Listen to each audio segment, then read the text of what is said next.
Hello, and thank you for listening to WRYAT, New Orleans' fourth-ranked public radio station on Earth 616. As always, we're broadcasting live from the corner office of the Orleans Parish Office Tower.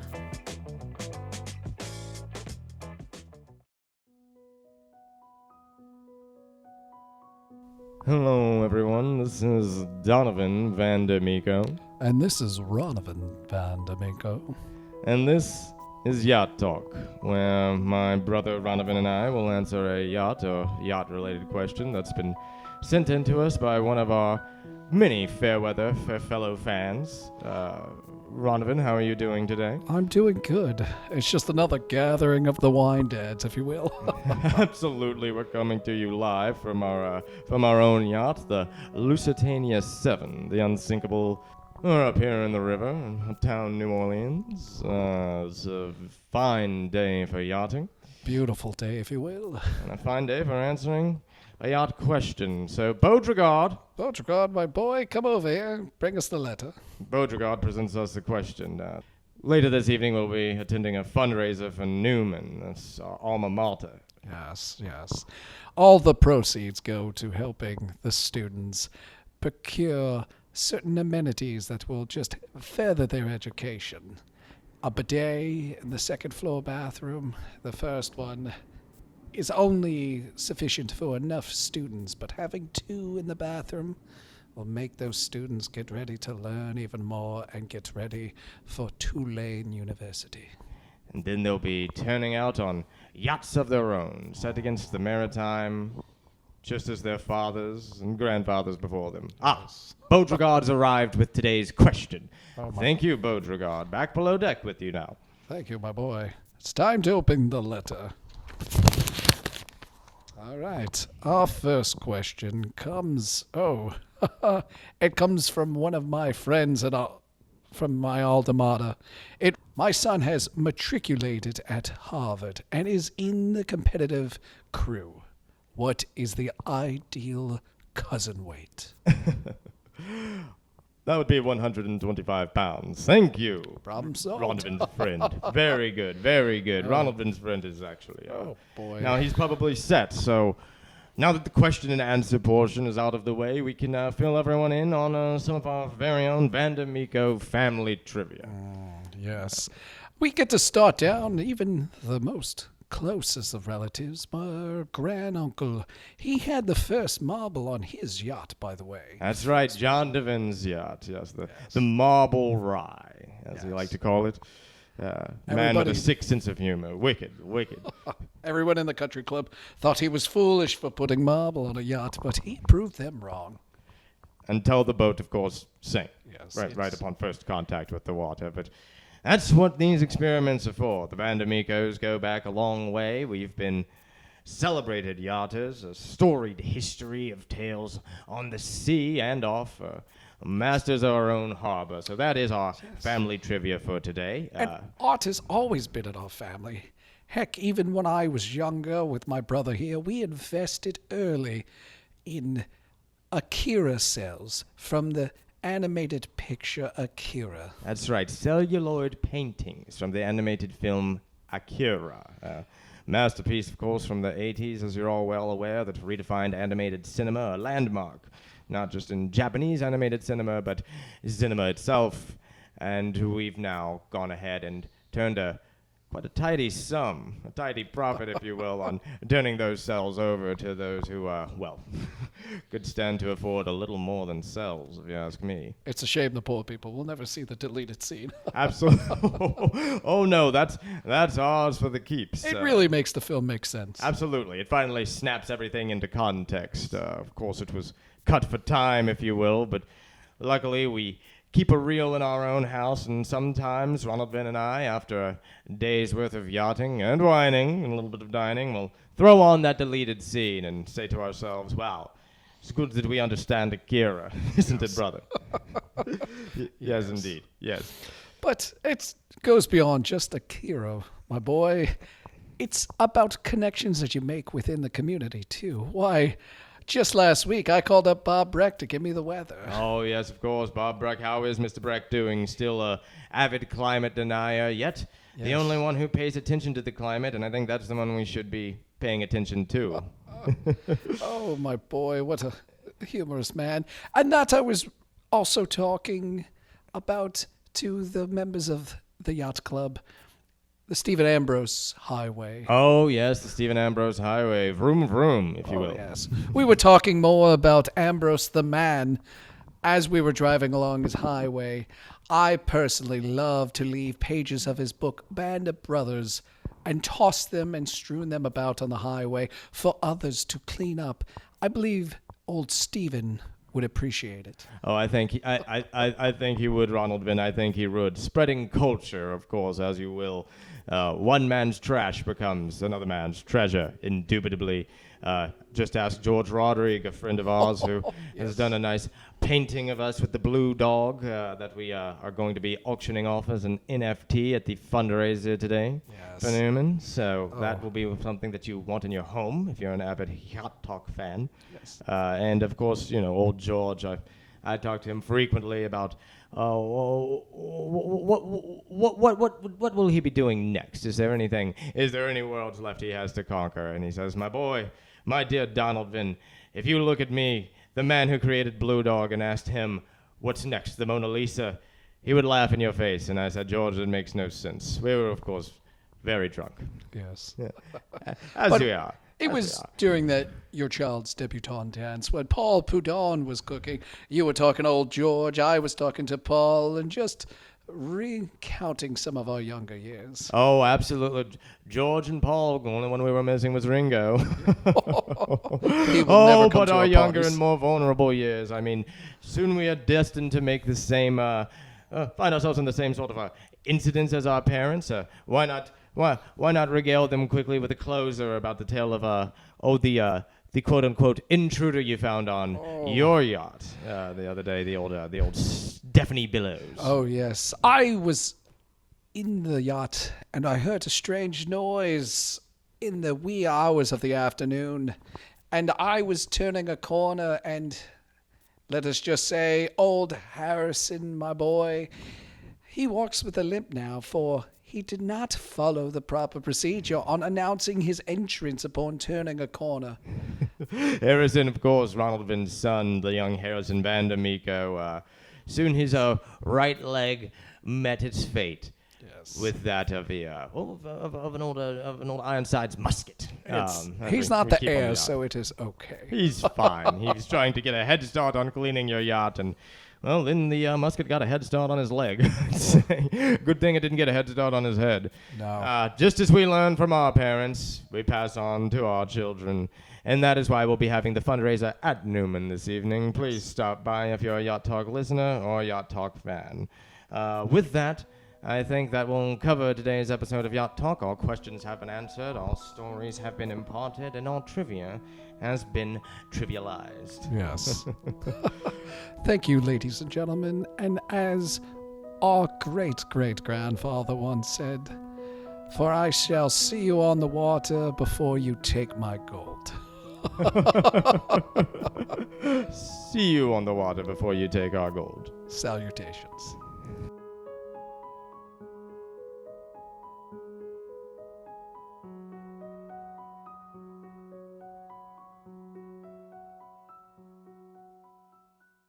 Hi, everybody. How you doing?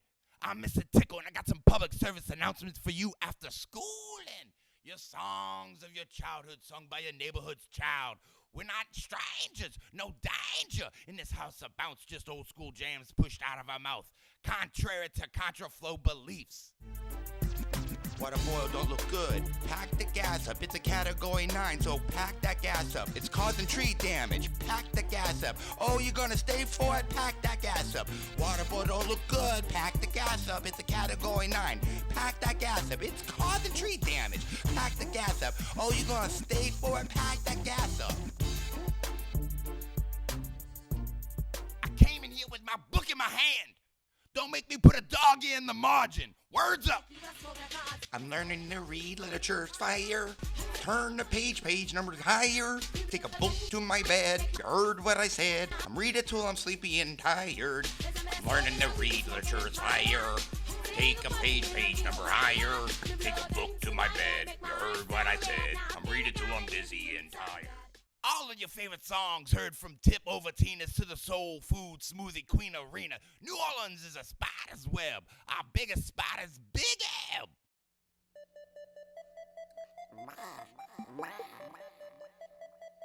In your home, young Jula. I'm the baby. I said, sucker so sweet. Make you wanna stick it back in the wrapper.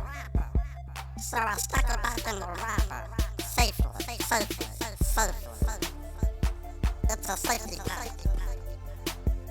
Don't take candy from strangers. It's a safety pack.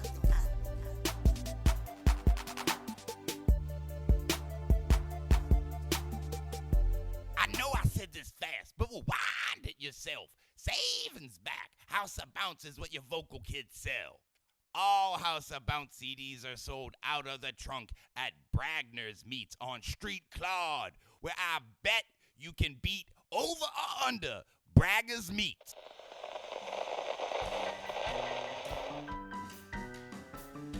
Today we're talking about bulk deals for outfitting and feeding your kids, and a little something for Mama too. You can't see it, but I'm winking. Malachi, that's Daddy's decanter. Put that down. He's gonna want that when he gets home.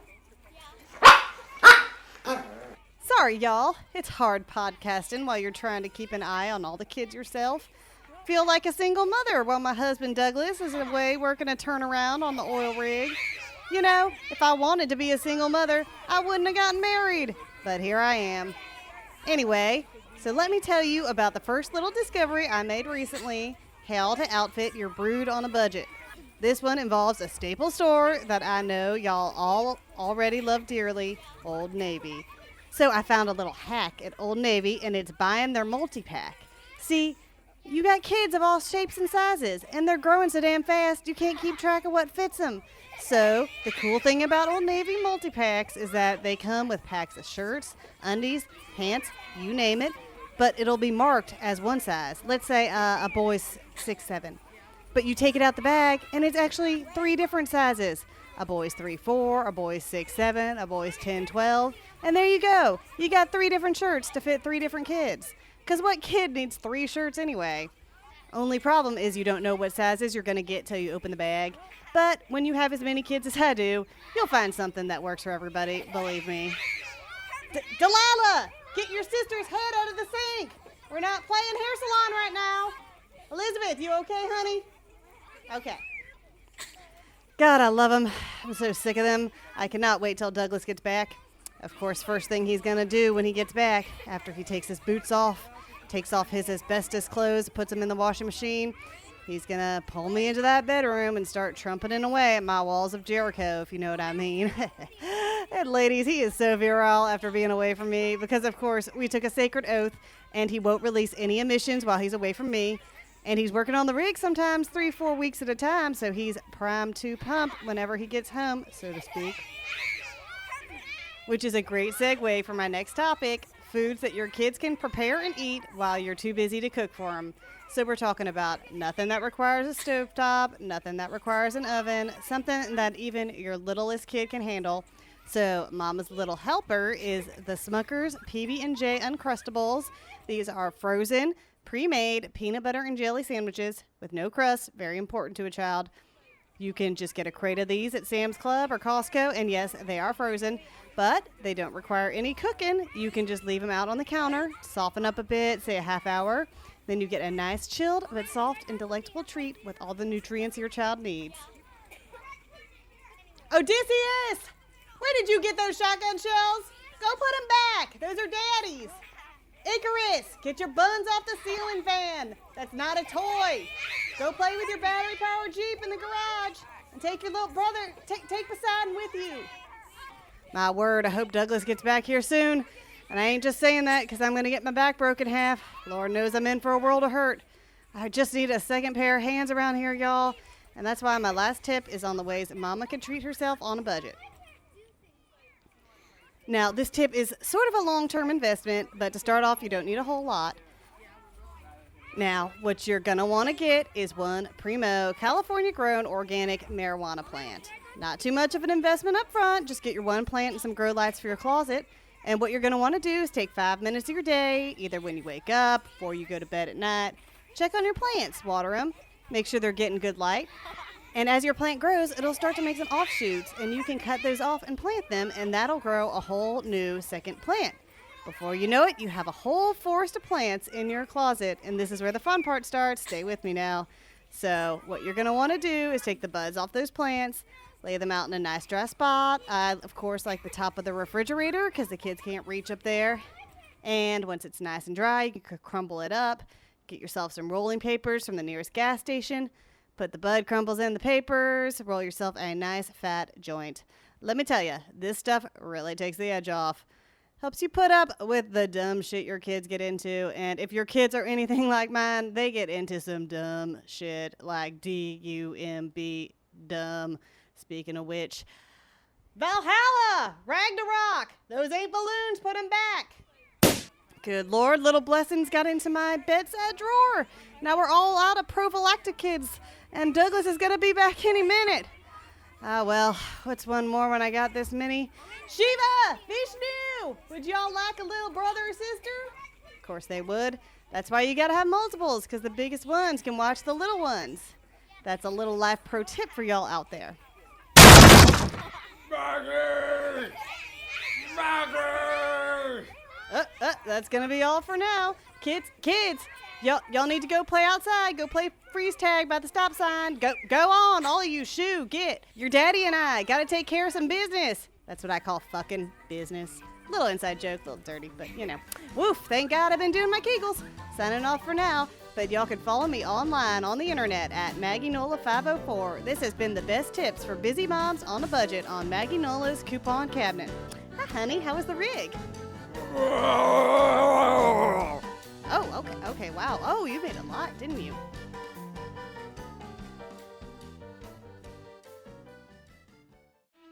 Sometimes in life you need to step it up.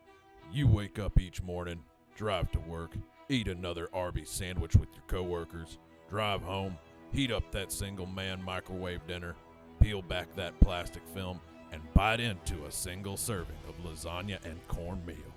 I never asked for this life, and neither did God. But is this all? No. Time to step up your life with a cold Pud beer. Pud beer. Time to drink away the voices that tell us to do things.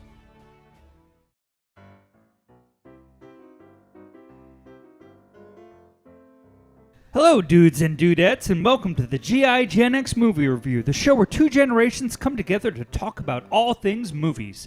I'm a 50-year-old film critic from Generation X. And I survived a depression, a World War, rubella, the Lindy Hop. Why, back in my day when a fellow gyrated... Homer. What? We're still trying to set the premise, bud. Say you're a member of the greatest generation. What? Forget it. Just say we love movies. Elmer? Huh? We We? love Love? movies. Movies? Now, Elmer, it's our favorite season of the year, that gnarly time when the stars align and the glamours gather to decide what was the best in the previous year. What season am I talking about, Elmer? The sorghum crops are blooming. Nope. It's Oscar season, Elmer. It's Oscar season to the max. And that means Hollywood picks the best movies the year had to offer. Well, send me to Jericho, you mollycoddle. I do like the moving pictures. What do you think I should recommend to the Rotary Club for Molasses Night? Well, Elmer, I think I could predict what the Academy would say, but for this show, I was thinking we could pick some Oscar categories and state some of our own all-time favorites in that category. We could start with Best Original Screenplay, for instance. What do you think? I think beans. That's what I think. Does that mean yes? Does what mean yes? Best original screenplay it is. So my choice for most rocking script of all time is Spike Lee's Do the Right Thing, a 1989 dramedy about escalating racial tensions. The dialogue is tight, the characters are memorable, and the discourse on race still feels relevant decades later. Elmer, how about you? I like that moving picture titled The Trip to the Moon. Oh, wow. That's the Georges Méliès film from 1902, huh? That's so old it wasn't even eligible for an Oscar. I figured you'd pick Citizen Kane or Sunset Boulevard, something that really represented your generation. Why'd you pick that one? It's a courtship. It's a great courtship movie. Courtship movie? For like a date? Yes. The woman folk adore it. After you spy a suitable display of virtue at the Sadie Hawkins pie eating contest, you take your chosen woman to the nearest Nickelodeon to see A Trip to the Moon. She'll be so impressed at the astonishing tale, she'll have her father draft a dowry contract by sundown. There's a lot there, Elmer. But first and foremost, what makes you like the script for A Trip to the Moon so much? Script? No, it's a moving picture. Darndest thing you'll ever see. Yes, but the writing. Why do you like the writing? Fiddle faddle. It's a moving picture. Go read the Katzenjammer Kids for what you know. I think you think I'm challenging you on something, but I'm just asking you why you thought the screenplay was good. Horse feathers. I'm talking about moving pictures. I know, so am I. Hen's teeth. Okay, Elmer. Flock doodle.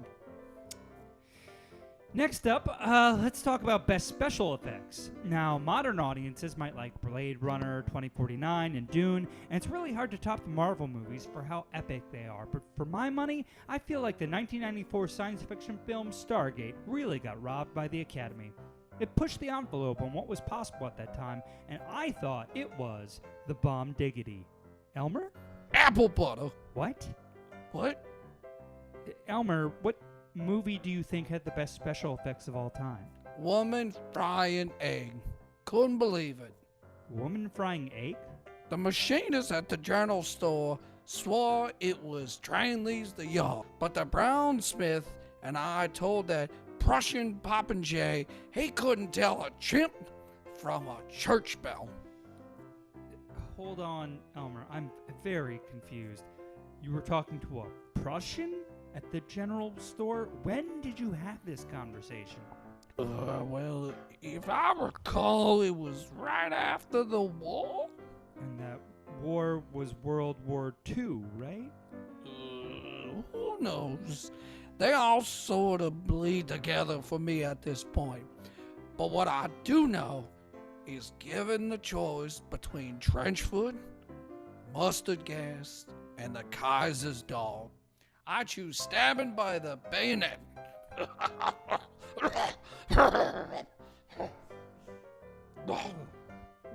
How old are you? Old enough to know that sermons won't convince a shell-shocked man God listens. Okay, Elmer. Fodderall. Moving on, let's try one more category. I'm thinking best makeup. Now, for me, we've lost a lot over the years, with practical effects giving way to CGI, so I don't feel like too much of a homer when I say that hands down the best makeup job of all time is the 1986 classic, The Fly. Here's Brundlefly. Here's Brundlefly. So rad. Elmer, what movie do you think has the best makeup? Well, let me think for a bit. Excuse me if my recollection isn't the quickest, young man. I don't retain as much ever since my beloved Gertrude passed away due to the consumption. And then my daughter succumbed to the French cough. And then my grandson fell to the grocer's itch. and then his son got the dropsy of the brain. And then my great-great-great-granddaughter got the Tommy Rot. And her brother died fighting a bear for a factory job. I'm sorry, what was the question again? Makeup. What movie had the best makeup? Oh, the jazz singer. That Al Johnson did the damnedest blackface you ever saw. Elmer, you can't say that, man. What? That blackface really convinced me that Hebrew had no horns or hooves. Okay, Elmer, I'm gonna end this show there. Please join us next time, folks, when we replace Elmer with someone who's actually from the Greatest Generation and not someone who's somehow older than the year 1900. The gummy men don't know my birth year. The birth certificate wasn't invented yet. This has been the GI Gen X Movie Review.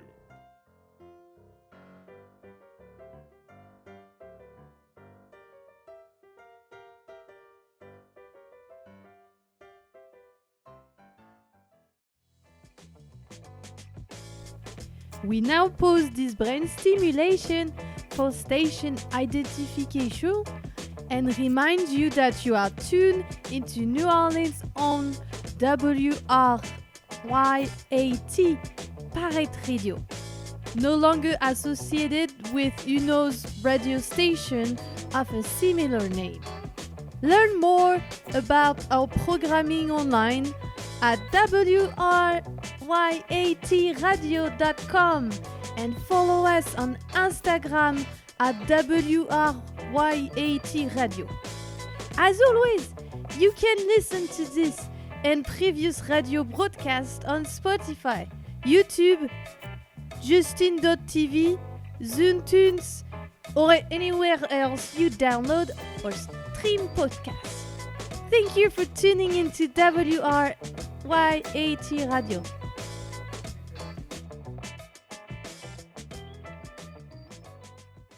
This day's occurrence of No Art is financially endorsed and favored by Pud Beer. Has life left you feeling lost and listless? Then contemplate Pud Beer as a libacious retort to the observations of your troubled existence. Not only does Pud Beer give rise to general disregard and forgetfulness, but it too will spark the creative essence within us all. That's Pud Beer. If you believe it, you can drink it. Welcome back, aesthetes, to another installation of No Art, WRYAT's exploration of local art and local art culture. I'm your host, Michael TBA, and I'm here to guide you through our rich and storied world of New Orleans artisanship.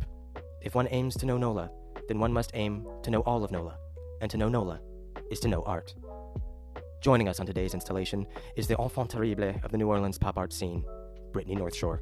For those unfamiliar, Brittany is a self-taught entrepreneur and self-proclaimed painter who is regularly called a young, feminist George Rodrigue for both her contributions to local art and the creative inspiration she finds in diverse cultural figures and brands. Brittany has built an empire in the New Orleans art world and challenges the traditional business model of New Orleans art galleries. As a powerhouse artist and pioneer in social media marketing, she has exploded into a regional brand and uses her platform to encourage positivity, optimism, and enthusiasm. Dubbed by the Gambit as someone who has made art in the city of New Orleans, Brittany has paved a colorful path for Southern art and fashion to coexist. Thank you for joining us and welcome to No Art, Brittany. Michael, you're welcome. Brittany, you recently released your second book, Not a Bossy Girl, Not Yet a Girl Boss, featuring inspirational portraits of some of the most culturally important women in New Orleans history. A branding that drew much controversy, as all of the women depicted in the book were Caucasian. Brittany, how would you respond to critics of your book who felt that it sidelined the numerous women of color who are of deeper historical significance to the city? Michael, first of all, let me just say, I'm an artist, so all of this really just comes down to the artistic process. It's something that can't be confined or named or described. It's something that must be felt, absorbed, lived in. So with that in mind, I just wanted to say, it's a ritual for me. I have this wonderful tradition, inspired by the native tribes of Central and South America. Every morning, when I wake up, the thing that helps me create, I take a pot of boiling water, and in it I steep the finest ground beans, delicious in taste, dark in roast. And from that, I brew myself a piping hot cup of coffee, add just a little bit, just a sprinkle of white sugar, splash of milk, stir it together, and this is the potion which allows me, the creative witch, to release her inner artist. And with that said, what must be emphasized is that I only know of my own experience, and that is what I choose to depict in my art. Fascinating. Many of your more popular works include larger-than-life portraits of local icons such as Britney Spears, Governor Kathleen Blanco, and influencer Lexi June Landry. Many of these portraits made their official debut in the 2020 Yas Queen, Slay Bitch, Booty Bitch series, a collection of pieces exploring the themes of money and power, and how women who have little of either seldom make history. Britney, with these depictions of relatively successful Caucasian women, what message, if any, are you hoping to impart upon your audience? The truth of the matter is, the Yas Bitch, Slay Bitch, Booty Bitch compendium was inspired by women who have a certain quality about them, the quality that I call mythic, the quality shared by the likes of Audrey Hepburn, Ruth Bader Ginsburg, Senator Dianne Feinstein, all of these inspiring women who really help us reach our true potential as womankind. And for that, to honor them, I made these custom hoop earrings that say Gangsta Queen, Gangsta on one ear, Queen on the other, handmade, custom in my handwriting. And I think this really sums up the ethos of women in America today. And what I'm really trying to say is that, yes, if there are certain privileges afforded to those who come from a higher stratosphere, and who am I to challenge that? My job as an artist is to hold a mirror up to society. I see. In the past, you've stated that you aspire to, quote, have a career like George Rodrigue and leave a legacy like Luann Copeland, end quote. Would you care to elaborate further upon those aspirations? I can't imagine what more needs to be said at this point, but what I will tell you is that I plan to live my life colorfully, and with that in mind, I am hiring local graffiti artiste by the name of Rockmuk to paint a mural on my house depicting various jungle creatures, and I suppose that they will also wear hoop earrings like me, because this is how I feel that I am at my core, a jungle creature, a fierce tiger perhaps, with a gold tooth and hoop earrings. Captivating. Ultimately, you will leave your mark as a prolific, locally known artist who, through the development of your foundation, the Brittany North Shore Trust, will leave a vital capsule of your collection of works. What are some of the other goals you hope to achieve through your foundation? The point of the foundation is really, well, to put it bluntly, to uplift my art and me as a person. So I'm hoping at one point we will have enough young artists that we have inspired who will one day have a museum of art depicting yours truly in the form that I choose to appear in as a goddess among women. Hopefully as an Athena type, perhaps, with a frowned countenance and a bow and arrow, as perhaps as a woman president sitting upon the throne in the Oval Office. I aspire to be seen that way by the women of America and to inspire them to see themselves that way. As expected, this has all been very enlightening. Thank you again for joining us today, Brittany. Again, it must be said that you are truly welcome to be graced by my presence today. Listeners can meet Brittany North Shore this weekend at the New Orleans Museum of Artish, where she will be signing and selling copies of her book. With that, this concludes our latest installation of No Art. Join us next time as we take an introspective retrospective through the life and work of celebrated Chalmette artist, the late Louis Desmartins, the oil painter behind such enduring pieces as the Café Roma restaurant sign, the Brewster's restaurant sign, and the region-famous El Paso Mexican Grill restaurant sign, Chalmette location. The New Orleans world of art is always turning, and with it, our understanding of the definition of art itself. I'm Michael TBA, and I hope you'll join me once more as I attempt to navigate our endless expedition to know art. Thank you.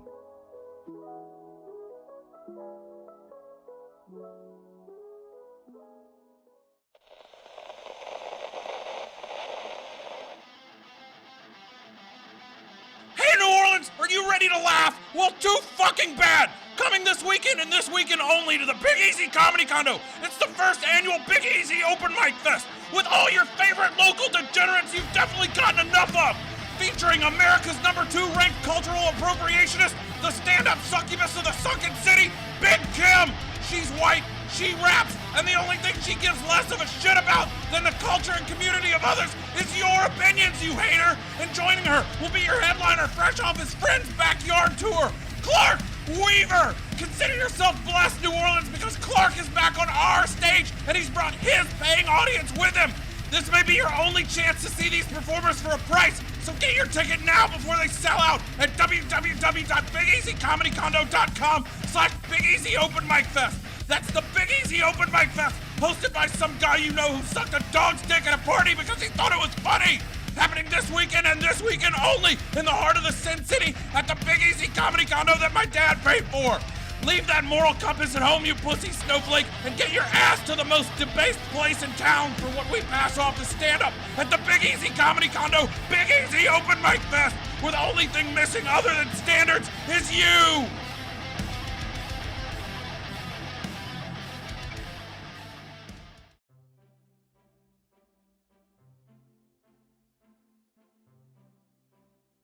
Hello there, dearies. Isn't right now a splendid time to have a bit of a chinwag about the New World Order? It's time to cook the things they don't want you to cook. This is the Great Anarchist Cook-Off with Archie Shireton. Cheers, mates.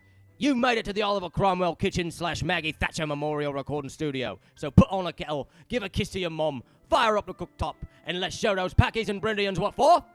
That's right, today we're going to do chicken tikka masala, which is truly a British dish. No matter what those anti-Brexit bankers would have you believe. Now, you might say, what's all this then, Archie? You've gone a bit daft, calling chicken tikka masala British, haven't you? And I say, hold on now, mate. Now, hold on. It's our national dish. Have a bit of pride, will you? I mean, sure, when it comes to victuals, Britain's got more than its share of trademarks. What with your figgy pudding, and your blood pudding, and your lung pudding, and your liver pie, and your mince pudding, and your fish head pies, and your snake teeth pies, and your jellied eels, and your eel pudding, and your Tide Pod pudding. But chicken tikka masala is a dish that best exemplifies Britain because it's an example of what we do best, nicking someone else's stuff and claiming it as our own. So, chicken tikka masala is ours then, yeah? We're all agreed? Ask any page 3 girl. She'll nod her head. And today we're going to make my brilliant chicken tikka masala recipes. Brilliant. That's the chicken toff tikka and Her Majesty's masala. So, let's go through the steps, yeah? First, you're going to need to marinate your chicken breast with yogurt. Now, I recommend going to my website, boilthetruth.co.uk, and ordering some of that yogurt from me, your old mate Archie. I got kiloliters of the stuff. You could go to Aldi's for your groceries, of course, but it's a front for the European Union, innit? And when you're getting your food, you don't want to involve 2 letters that sound like the word ew, now do you? They say Aldi's, we say Aldi's twigs and berries. Am I right, mates? That's right, blokes. Proper right. Brilliant. Banger. Also, remember, Bob's your uncle. Me yogurt is fortified with the truth crystals found in my Archie Regiment Supplemental Enhancements, or ARSE. Swallow me ARSE every day, and you'll never have to swallow anything the Labour Party tells you to ever again. That's right, Corbyn. So, with the chicken, marinate it in my ARSE yogurt, and let it sit right proper for 24 hours, which if you're starting now, leaves you just enough time for a bender at the pub, a day one off with the mates. And when you get back, you're ready to cook. So, if your chicken is ready, get your skillet and turn on your cooktop and drop in your chicken. Oh, I'm proper chuffed about this, bird. This is the best bit. Look at it fizzle. Kind of like our Prime Minister Gordon Brown fizzled when he introduced the bank rescue package after the 08 recession, eh? What a wanker. Okay, so now that your chicken's cooking, it's time to work on a sauce. You're going to need to chop up some onions and some tomatoes, add in the yogurt, and then you cook it all together. Now, you also need to add cumin, coriander, and turmeric. But if you get the spices from Aldi's, it'll turn you into a boofter. Those balmy blancas just want to make you used to buggery so you're pliable to the will of the worldwide banking society. That's why I recommend you go to boiledfacts.co.uk and order my own special spice blend, Hooligan's Herbs. It's got the cumin, it's got the coriander. It will not make you a homosexual because it's been blended with crushed ARSE to keep you manly and virile. The blend is sponsored by the Chelsea Footy Club, and while you're at it, you can also buy a Snog the Cook cooking apron. That's in blue and white Chelsea colours. That's colours with a U for all my American listeners out there. I'm right bothered, I tell you. These bloody German knobs at Aldi's have lost the plot they have. They just bang the wheel of the EU and say, "Righto, should I open my arsehole wider, Mr. EU? Should I stretch down deeper and lift me bum higher? Have we spin it the old London Eye Master? Bugger me flashy cigar cutter blue and white as a Chelsea jersey." Hey, y'all know that's what them Germans sound like. This masala sauce is smelling wonderfully, by the way. In fact, I think it's close to done. So add the sauce to the chicken and let it all cook together.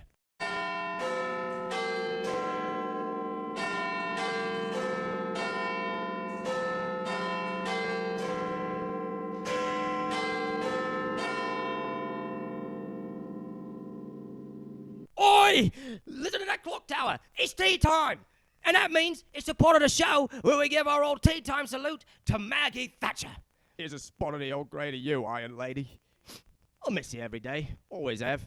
And I hope you're privatising utilities in heaven. Speaking of the Iron Lady, let's take a look back at the iron skillet.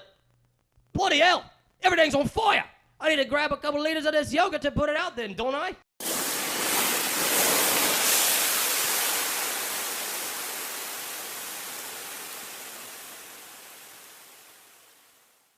Me chums, me listeners, this was unmistakably the work of Aldi's. They got into the studio and they sabotaged our delicious chicken tikka masala. I'm right sorry indeed. But at least I had plenty of ARSA yogurt on hand to combat these tossers. Go to boiledfacts.co.uk and you can have the supplies you need to combat the real enemy, which is Aldi's. They'll turn your bangers and mash into buggers and mush. So stick with me and you'll never go hungry again. Oh, and when you go to boiledfacts.co.uk, make sure to pick up a bag of Conserva crisps for you and your family. They put the emphasis on taste, not taxes. Thank you all for listening there, chums. And remember, Prince Andrew was framed, he was. Good night. Go to boilthetruth.co.uk and make sure to get your Archie Shireton food artillery for when the battle resumes during next week's episode. Page 3 peas and tea with Read the Sun mutton.